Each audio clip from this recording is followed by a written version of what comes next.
Muito obrigado, Sr. Secretário de Estado. Em primeiro lugar, saudar aqui, como é evidente, a sua presença e quando se fala deste último Conselho Europeu, o Sr. Secretário de Estado até começou por dizer que o próximo vai ser, passa a expressão, dramático, o que quer dizer que este Conselho Europeu foi muito pouco conclusivo,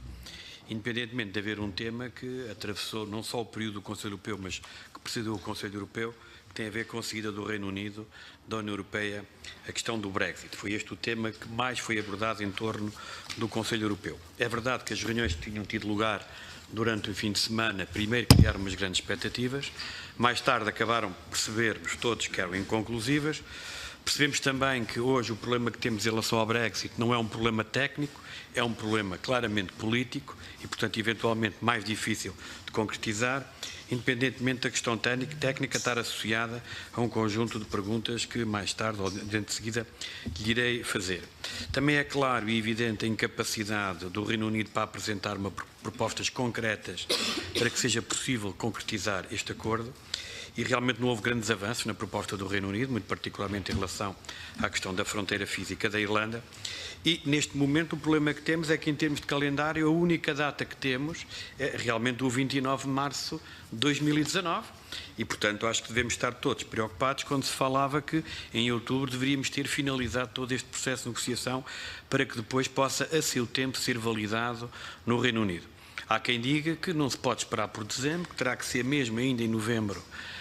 que cheguemos a uma conclusão para que haja tempo de validar junto às instituições britânicas esta questão para depois, como é evidente, cumprir o prazo do 29 de março de 2019. E para cumprir realmente temos que avançar. E também é verdade que cada dia que passa sobre o não haver acordo relativamente ao Brexit, mais longe está claramente o acordo. E, portanto, este é um tema que vai ter consequências importantes, muito particularmente para Portugal e para outros países da Europa, caso haja acordo, mas muito particularmente que não haja acordo. E, portanto, com ou sem acordo, é necessário que todos os países estejam prontos para reagir a todo o tipo de eventualidades, dentro que aquilo é evidente as suas competências nacionais. O PSD e este grupo parlamentar já defendeu, há mais de um ano, a elaboração de um plano de contingência para fazer face a esta situação, seja ela do acordo, porque haverá sempre consequências, seja ela do não acordo. Sobre a questão económica, apresentámos mesmo um projeto de resolução sobre as consequências para a nossa economia da saída do Reino Unido da União Europeia.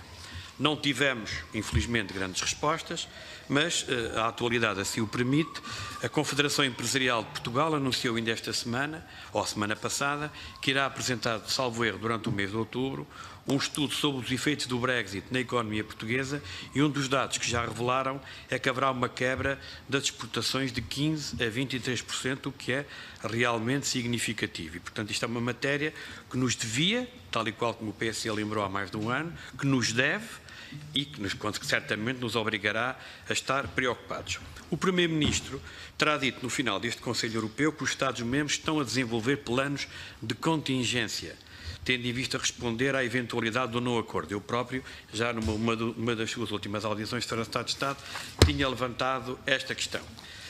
Não temos conhecimento de qualquer plano de contingência, portanto agradecia que nos desse algumas informações, porque com ou sem acordo isto vai ter consequências. Desde logo junto das pessoas, tanto dos nacionais portugueses que vivem no Reino Unido, como dos britânicos que vivem em Portugal. E nós, no Reino Unido, temos apenas uma comunidade estimada em 400 mil pessoas. Estou a falar de temas que é os direitos de estadia, de permanência, acesso ao emprego, um conjunto de prestações sociais, a questão das profissões, a questão da comunidade científica e académica que já foi aqui levantada, a questão dos diplomas e das qualificações. E, portanto,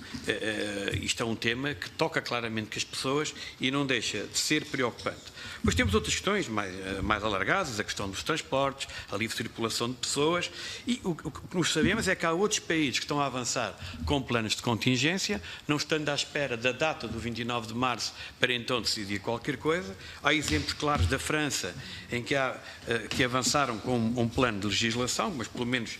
tem um conjunto de premissas daquilo que a França fará nesta matéria e, portanto, nós claramente gostaríamos também de ver Portugal preparado para um acordo ou não acordo, porque temos aqui muitas questões importantes, para além das económicas, temos as questões das pessoas, que é aquelas que nos devem merecer ainda a maior preocupação, por é isso que nós exercemos cargos políticos. E depois há discursos, por exemplo, tudo está resolvido no plano técnico, mas a senhora May, no princípio do mês de outubro, fez declarações a dizer que realmente não haveria qualquer privilégio para os cidadãos europeus no futuro, mesmo com o acordo, e um conjunto de declarações, como é evidente, inquietam todas as comunidades, inclusive a nossa, que é uma comunidade muito importante. Em relação às migrações,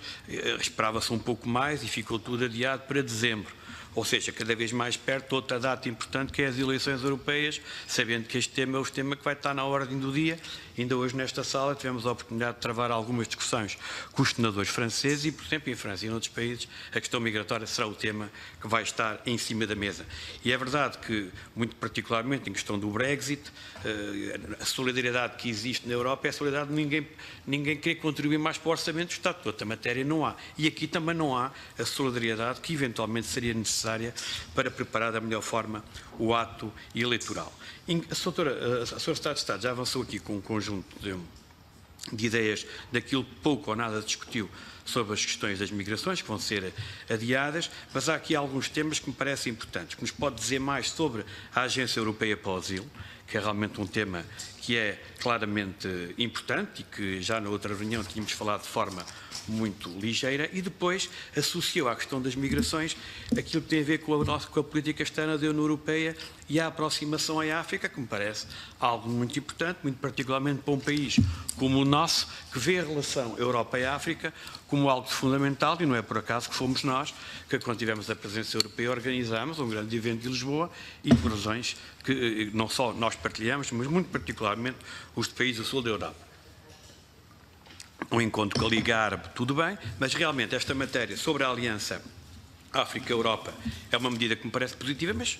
a informação que temos é muito superficial. Vai haver uma aliança, em que é que ela consiste, como é que vai potenciar eventualmente a cooperação, como é que ela vai estar associada claramente à questão das migrações, como é que ela vai desenvolver eventualmente o próprio, que permita uma redundância, desenvolvimento daqueles países, tanto no plano estrutural, da sociedade, da economia, que nos parece aqui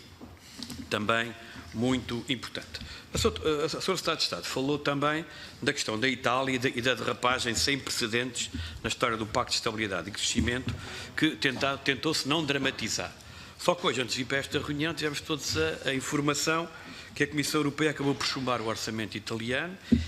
que já tinha sido enviada uma carta, inclusive para Portugal, sobre o não respeito de um conjunto de regras nesta matéria, e de que forma é que sai-se de um Conselho Europeu em que ninguém queria dramatizar, mas hoje vem esta notícia, gostava, como é evidente, de também perceber qual é que é a posição do Governo português sobre uma decisão que realmente terá consequências a vários níveis no plano europeu, ainda por cima num período, como eu já aqui referi, pré-eleitoral, e é bom que ninguém, todos os atores políticos, todos os países da União Europeia, não se esqueçam que estamos num período muito próximo de eleições e, portanto, tudo aquilo que é dito, tudo aquilo que é feito, ou tudo aquilo que é ignorado e que não é feito, pode ter pressões terríveis no resultado eleitoral, poderá transformar completamente o Parlamento. E mantendo neste tema, e já não tendo tempo, a Sra. Secretária de Estado já falou há pouco tempo, não deu especificações na sua intervenção, qual é a previsão de calendário para implementar a União Bancária. O Presidente do Eurogrupo tinha no Conselho de junho indicado que deveria haver novidades e gostávamos de saber quais é que são os progressos, porque a Sra. Secretária de Estado falou de balanço e de progressos e gostaria agora que pudesse especificar.